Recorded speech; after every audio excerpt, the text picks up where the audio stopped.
Madame, mademoiselle, monsieur, bonsoir. Pas de crainte à avoir ce soir sur les routes. Les traditionnels bouchons du dimanche soir aux entrées des grandes villes sont inexistants. La rentrée, c'est pour demain soir. Le week-end de la Pentecôte se poursuit en effet. Et si le temps n'a peut-être pas été exceptionnel, il a fait beau aujourd'hui sur presque toute la France. Souhaitons que cela continue demain. Nous le verrons d'ailleurs à la fin de ce journal. Depuis ce matin, en tout cas, les rues de Paris sont chaudes. Et le soleil, vous le savez, n'y est pour rien. Les supporters de Béziers et de Perpignan ont fait vivre certains quartiers de la capitale et notamment les Champs-Élysées à l'heure du rugby. Maintenant, c'est à Béziers que l'enthousiasme des supporters doit atteindre son point culminant, tandis que les Perpignanais doivent regretter les occasions manquées. Enfin, le score est là. Béziers a battu Perpignan, 12 points à 4. Béziers est champion de France de rugby, Roger Coudert, après une finale que certains ont trouvée, disons, moyenne. Écoutez, je n'ai vu les plus mauvaises. Il y a eu quand même de beaux essais marqués. Puis vous savez, c'est un peu spécial une finale. C'est la couleur d'abord. Et de la couleur, il y en avait. Il manquait pas il y avait aujourd'hui. du soleil, il y avait des Biterrois en rouge et bleu. Et puis il y avait des Perpignanais en sang et or. Et comme vous le disiez tout à l'heure, dans Paris, ça remuait.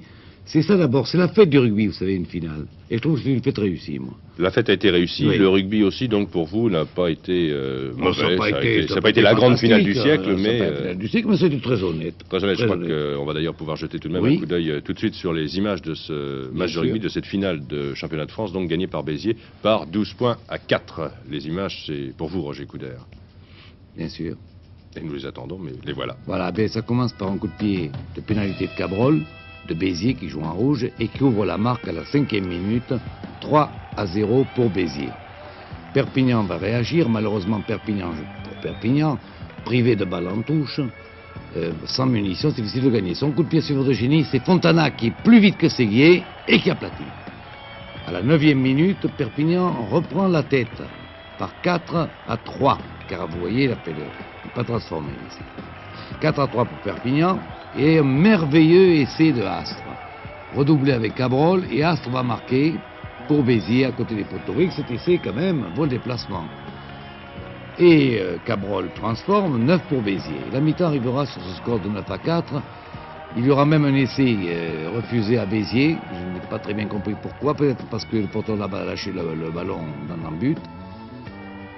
Et la mi-temps arrivera donc à 9-4. Et c'est jusqu'à la 29e minute, Perpignan attaquera, Perpignan espérera, et puis Cabrol va réussir une pénalité difficile d'ailleurs, mais qui va faire basculer définitivement le match. Pam! Et ça passe entre les barres, et ça fait 12-4. D'ores et déjà, Béziers est champion de France. Vous voyez la foule des supporters biterrois au drapeau bleu et rouge, aux couleurs du club. Ils sont heureux. Et nous sommes heureux pour eux. Malgré quelques contre-attaques désespérées de Perpignan jusqu'à la dernière minute, qui ne baissera jamais les bras, ici c'est Cantoni, qui va renvoyer, qui ne trouvera pas la touche d'ailleurs. Il trouvera encore un joueur, c'est Porical, l'arrière, qui va être bousculé en touche par Saïssé. Nous approchons de la fin. Il y aura encore une belle attaque de Perpignan, mais le ballon va contre le poteau de but. C'est très rare, Béziers marquera, mais l'essai ne sera pas accordé. Et là, c'est la fin. La joie des joueurs biterrois qui ont remporté un titre, encore une fois, et ce sont plusieurs dans leur besace déjà. Ils saluent la foule. Et vraiment, tel que je connais les joueurs, ils sont heureux très profondément de remporter une finale, de remporter le titre, de remporter le bouclier de Brennus. D'autant plus, Roger Coudert, que c'est une saison parfaite pour Béziers. Le Dumanoir et le championnat Il de fait le France. doublé, il fait le doublé, il ne peut pas faire mieux. Et l'année Dumanoir et championnat de France. L'année prochaine, vous pensez aux chances de l'USAP ou de Je Lourdes? pense aux chances de toutes les équipes. Tout le monde a son bâton de maréchal dans sa gibissière, mais faut-il dire, il y a 64 clubs, c'est très difficile d'arriver à une finale. C'est pour ça que c'est si beau. En tous les cas, le championnat de France de rugby est maintenant terminé. Attendons la saison prochaine pour reparler très sérieusement du ballon ovale. Et puis, restons dans le sport, je voudrais en effet rectifier une information donnée par Robert Chapat tout à l'heure. Robert Chapat s'est trompé, ça lui arrive aussi, mais c'est rare. La journée de la bicyclette en faveur de la recherche médicale qu'il vous a annoncée pour dimanche prochain à l'Isle-Adam aura lieu en réalité à Saint-Germain-en-Laye et non pas donc à l'Isle-Adam. Les Français s'en souviennent, le 1er novembre 1970, 142 jeunes trouvaient la mort dans l'incendie d'un dancing le 5-7 à Saint-Laurent-du-Pont. Eh bien, Les États-Unis ont connu cette nuit une tragédie semblable à l'échelle américaine. Un cabaret d'une petite bourgade proche de Cincinnati dans le Kentucky, le Beverly Hills Super Club, a flambé en quelques minutes. Le bâtiment pouvait contenir 5000 personnes. Aucun chiffre précis des victimes n'a encore été donné, mais d'ores et déjà, le nombre des morts est de près de 400. L'incendie s'est déclaré dans les cuisines et a gagné rapidement plusieurs salles de restaurants. Pendant 4 heures, le feu a ravagé l'un des clubs les plus réputés du Kentucky, où 3500 à 5000 personnes dînaient. Le jeune garçon qui a donné l'alarme a mis plus d'une minute à convaincre les clients qu'il y avait bien le feu. Ensuite, tout a été très vite. Les lumières se sont éteintes, en 5 minutes le feu était partout. Les pièces richement décorées de cet établissement se sont transformées en un piège horrible. C'était l'enfer, raconte un témoin. À 30 cm au-dessus du sol, on ne pouvait plus respirer. Une fumée épaisse et noire empêchait d'apercevoir les issues de secours devant lesquelles on se piétinait. Des images atroces. Comme dans l'incendie du 5-7, la plupart des victimes ont été asphyxiées. Environ 130 personnes ont été hospitalisées. Les secours ont été gênés par les voitures des gens qui fuyaient, la seule route conduisant au cabaret étant étroite. Pour la police, qui n'a pas encore découvert l'origine du sinistre, la panique est en grande partie responsable du bilan déjà très lourd.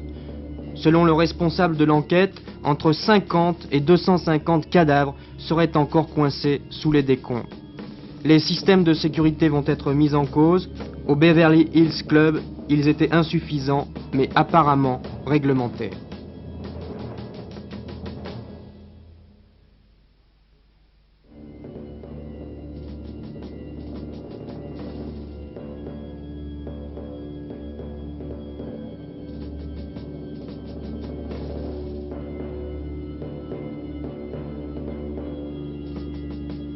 Cette boîte de nuit avait été construite il y a 30 ans. Elle avait déjà flambé en 1970. L'accident à l'époque n'avait fait aucune victime, mais les origines de cet incendie n'avaient non plus jamais été déterminées. L'incendie le plus meurtrier dans un cabaret aux États-Unis date de 1942. 491 personnes avaient alors péri dans les flammes du Coconut Grove à Boston.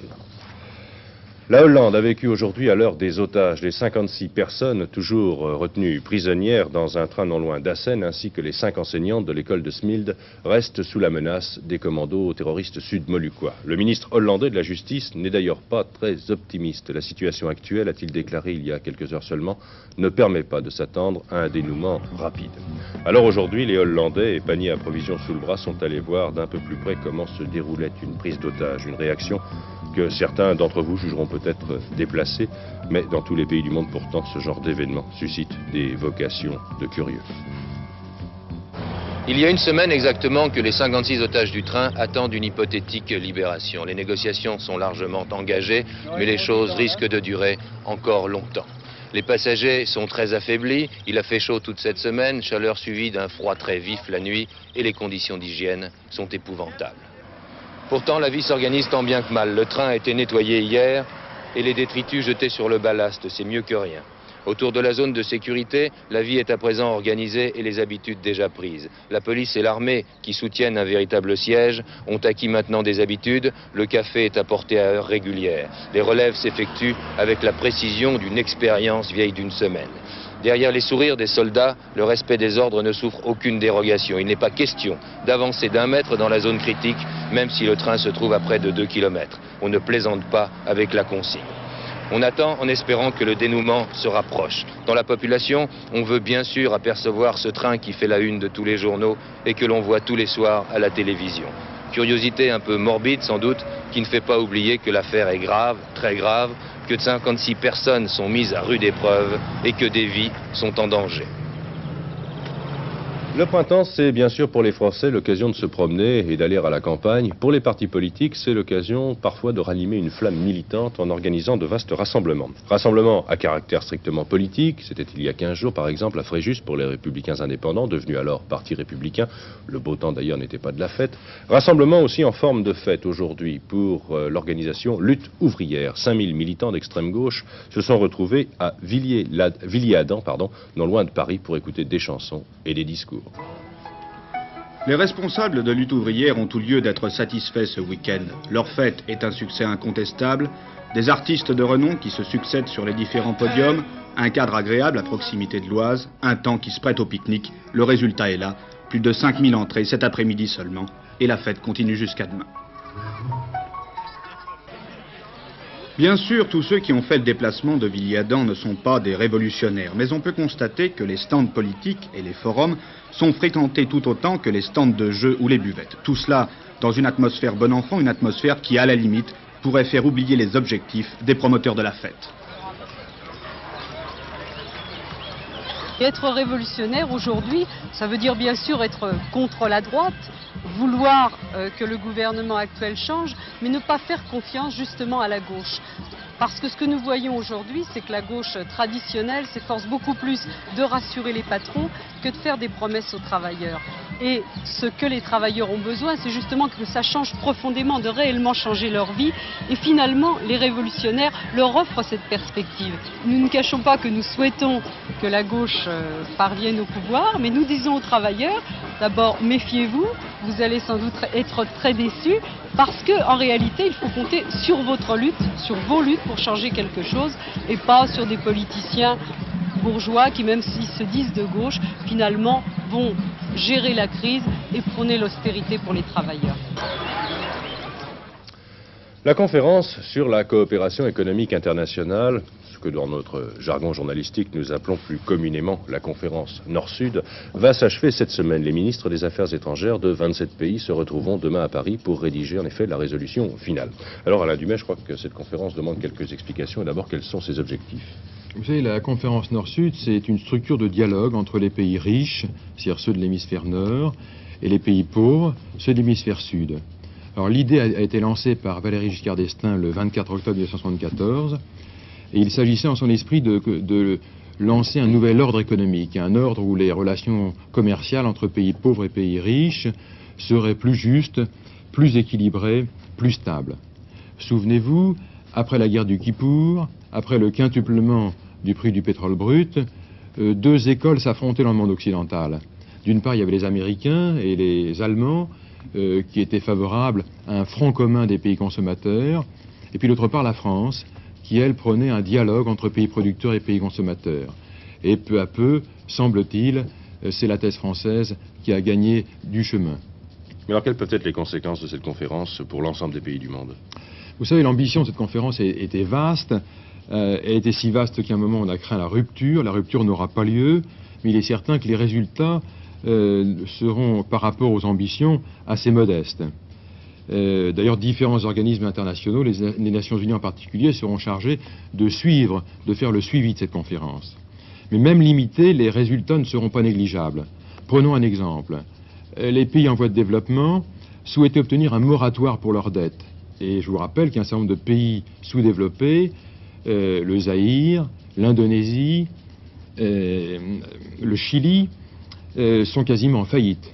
Et les pays sous-développés, les pays en voie de développement, doivent actuellement à la France quelques 60 milliards de dollars, 60 milliards de francs, je veux dire.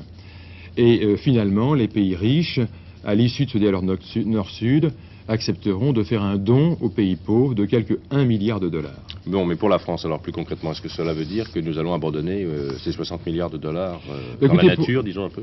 Pour la France, l'enjeu est de taille, parce que si on veut avoir un approvisionnement en pétrole brut garanti et à des prix supportables, il faut non seulement le payer en devises, mais aussi donner aux pays producteurs la possibilité, avec leur argent, de construire chez eux des industries qui deviendront un jour concurrentes des nôtres. Donc il faut faire des sacrifices. Et c'est la même chose pour le café. Pour que les producteurs de denrées rares n'abusent pas de leur situation, il faut que les pays industrialisés n'abusent pas de la leur. Le nouvel ordre économique, c'est ça en fait. Bien, nous vous retrouverons demain soir, je suppose, pour parler de cette première réunion qui se tient demain à Paris sur la conférence Nord-Sud. Et puisque, Alain Dumais, vous nous parliez du café, je vous propose de revenir sur ce sujet. Voilà en effet un produit que nous avons bu depuis longtemps sans nous poser trop de questions. Eh bien, en 2 ans, le prix du café a été multiplié par 3 et les ménagères le savent, à 9, 12 ou 15 francs la livre, le petit noir est devenu un petit peu indigeste le matin. À tel point d'ailleurs que l'on parle maintenant d'une interdiction de toute publicité pour ce produit. À l'origine de cette hausse fulgurante des prix, l'écroulement de la production sur le marché mondial et puis aussi son prix initial, très bon marché, trop bon marché aux yeux des producteurs.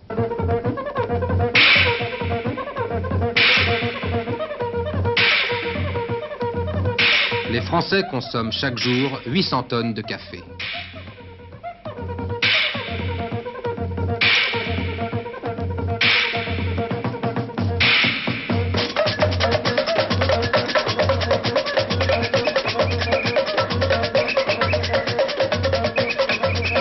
Le tiers de la production mondiale de café vient du Brésil. Et à bien des titres, le café rappelle, toute proportion gardée, un autre produit de crise, le pétrole. D'abord, le café est le second produit en importance dans le commerce international, juste après le pétrole précisément. Ensuite, en 1975, le prix du café vert n'avait pas varié depuis 25 ans. Enfin, le café tient une place considérable dans la quarantaine de pays qui se partagent sa production. Le malheur ou la logique économique veut que ces pays producteurs n'aient jamais réussi à s'entendre vraiment. Ils ont surproduit, surstocké et les prix étaient au plus bas. Alors, quand la prière ne suffisait plus, on en venait à brûler le café en excédent pour soutenir les cours. Ici même, nous avons brûlé de grandes quantités de café. Je pense que de 1932 à 1937, le Brésil a dû brûler la valeur d'environ 80 millions de sacs.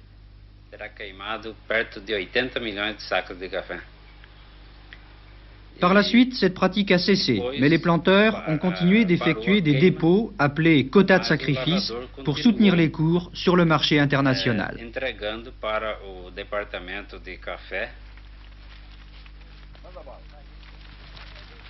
Bien sûr, depuis ces années noires, les choses ont changé. La production, notamment au Brésil, a été réorientée et de nombreux planteurs ont abandonné la culture du café. Pourtant, jamais les pays producteurs ne sont parvenus à s'imposer sur le marché international. Les prix n'ont pas bougé depuis 1950. Compte tenu de l'inflation, ils ont même baissé. Pour que le Brésil prenne sa revanche, il n'aura fallu rien de moins qu'une guerre et 3 catastrophes naturelles. Alors seulement le spectre de la pénurie fera monter les cours, en flèche cette fois. La guerre, c'est en Afrique qu'on la trouve. En Angola d'abord, 4e producteur, avec les troubles aussi en Ouganda et en Éthiopie. Les catastrophes naturelles, ce sont les pluies torrentielles qui dévastent les plantations en Colombie, 2e producteur mondial. C'est aussi un tremblement de terre au Guatemala.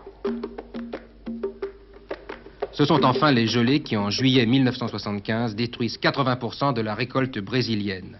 En une nuit, un peu trop froide, 900 millions d'arbres sont anéantis par le gel.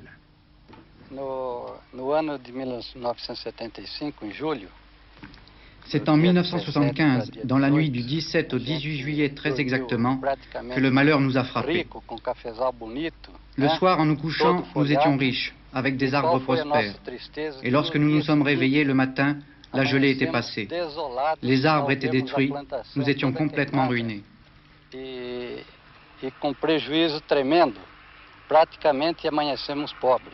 Vous aviez combien de caféiers plantés à ce moment-là? J'avais 200 000 pieds de café dans ma fazenda. 100 000 ont été complètement détruits par le gel, la moitié de la plantation.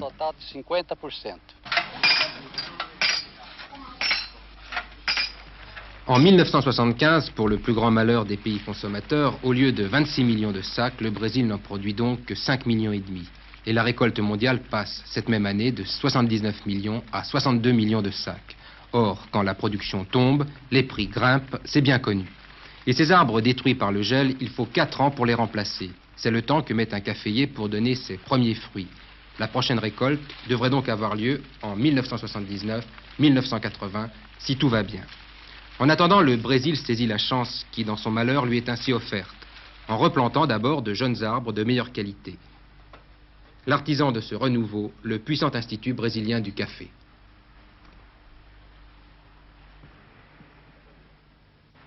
Nous faisons un grand effort pour la récupération de notre population cafetière.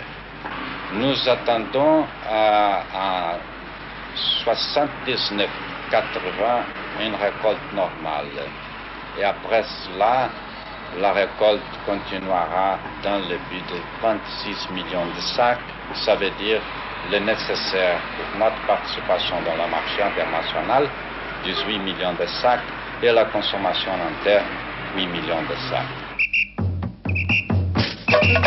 Dans l'attente de ces temps meilleurs, le gouvernement de Brasilia profite au mieux de la hausse des prix pour combler le déficit de son commerce extérieur en empochant un bonus de 4 milliards de dollars. Par exemple, voyant les stocks se vider avec entrain, les autorités brésiliennes ont institué une taxe à l'exportation de 125 $ par sac. En fait, le Brésil n'hésitera pas à importer pour sa consommation du café africain de façon à conserver cette confortable et automatique rentrée de devises. Il faut dire qu'il est bien difficile de contrôler la production de 250 000 planteurs. La France connaît ce problème avec la vigne. D'ailleurs, l'analogie ne s'arrête pas là. Comme la vigne, le café au Brésil, c'est autre chose qu'un simple produit. C'est une ambiance, un univers un peu à part.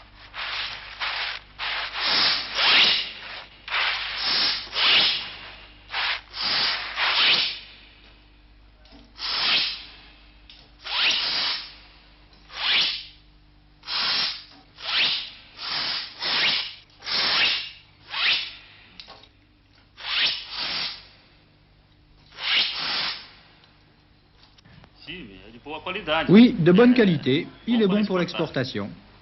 En quoi consiste votre travail ici? Je suis un goûteur. Je goûte le café. Pour cela, je ne dois ni fumer ni boire. Enfin, ne pas boire beaucoup.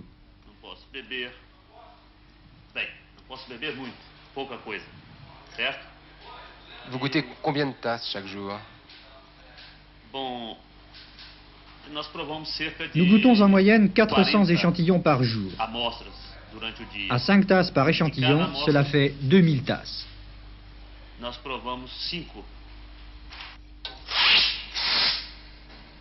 Ce goût du café, les Européens et au premier chef les Français l'ont à leur tour adopté. Un goût qui s'est vite transformé en habitude et une habitude qui coûte cher. Car jamais plus le café ne sera un produit bon marché.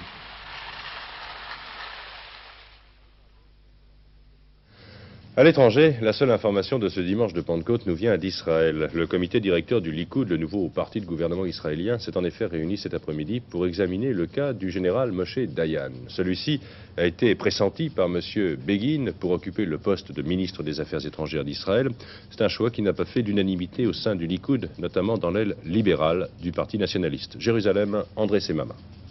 Dans la plus pure tradition des vieilles démocraties, l'orage soulevé par la désignation de Moshe Dayan aux fonctions de ministre des Affaires étrangères s'apaise ce soir sur un compromis. Sur la proposition du Parti libéral, l'un des trois partis composant le Likoud, il a été décidé ce soir de ne pas annuler la désignation, mais aussi de ne pas l'approuver.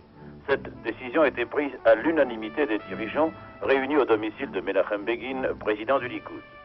Ce remarquable résultat permet en fait à chacun de sauver la face. La question de l'attribution des portefeuilles reste ouverte et il n'y a plus de fait accompli.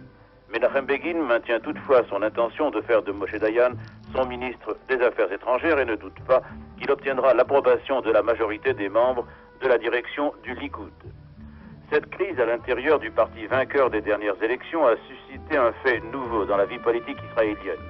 Alors que pendant près de 30 ans, ce sont les amis de Menachem Begin qui étaient à la tête des manifestants, aujourd'hui, les manifestants protestaient contre une décision de Begin. Les slogans scandés par les manifestants visaient Moshe Dayan, jugé responsable des négligences qui ont rendu possible l'attaque surprise égypto-syrienne de 1973. La manifestation la plus impressionnante était celle muette des parents des soldats tombés durant la guerre du Kippour. Que vous ayez joué le 6, le 7 et le 12, ou bien le 6, le 12 et le 7, soyez satisfaits, vous avez gagné le tiercé dans l'ordre cet après-midi. Le tiercé se déroulait à Longchamp dans la 4e course et il s'est terminé par ce que les turfistes appellent un dédit. 2 chevaux, le 7 et le 12, n'ont pas pu être départagés, même par la traditionnelle photographie, pour la 2e et la 3e place de ce tiercé. Il reste 800 mètres à parcourir. En tête, très détaché, le grand favori du public, Kaol, monté par Yves Saint-Martin. Les 20 concurrents abordent le dernier tournant. Le peloton est toujours emmené par Kaol. Derrière lui, Onzogo, Beaucharles, Solitude et Papagallo sont très groupés. Le train est extrêmement rapide. Yves Saint-Martin va-t-il réussir l'exploit de gagner de bout en bout? À 500 mètres de l'arrivée, Kaol maintient son avance. Onzogo cède complètement. Papagallo et Montesoyeux viennent très vite à l'extérieur. Le long de la corde, une casaque bleu et rose cherche le passage, c'est celle de Chafaras de 6. Le sprint est lancé. Cahors ne s'avoue pas vaincu. Monsoyeux et Papagallo continuent à se rapprocher. Chafaraz, lui, trouve enfin l'ouverture. C'est donc dans les dernières foulées que Chafaraz s'imposera. Par contre, pour la deuxième place, il y aura 10 litres entre Cahors et Monsoyeux. 2 tiercés dans l'ordre, le 6, le 7 et le 12, et le 6, le 12 et le 7. Voilà, que vous ayez donc joué les 3 chiffres ou dans l'un ordre ou dans l'autre, vous l'avez gagné. Il fera beau demain sur toute la France. Voilà résumé en une seule phrase les prévisions de la météo. Pour entrer dans un peu plus de détails, je puis aussi vous dire qu'il y aura des brumes matinales, notamment sur les côtes atlantiques, et que des orages pourront éclater sur les Alpes et les Pyrénées. Demain, pour rentrer dans les villes, attention, les routes seront fréquentées, c'est un lundi de Pentecôte. Essayez donc de ne pas partir trop tard de votre lieu de vacances ou de week-end. Notre prochain journal est maintenant à 23h30, aux alentours de 23h30 avec Pierre Alain. Bonsoir, à demain.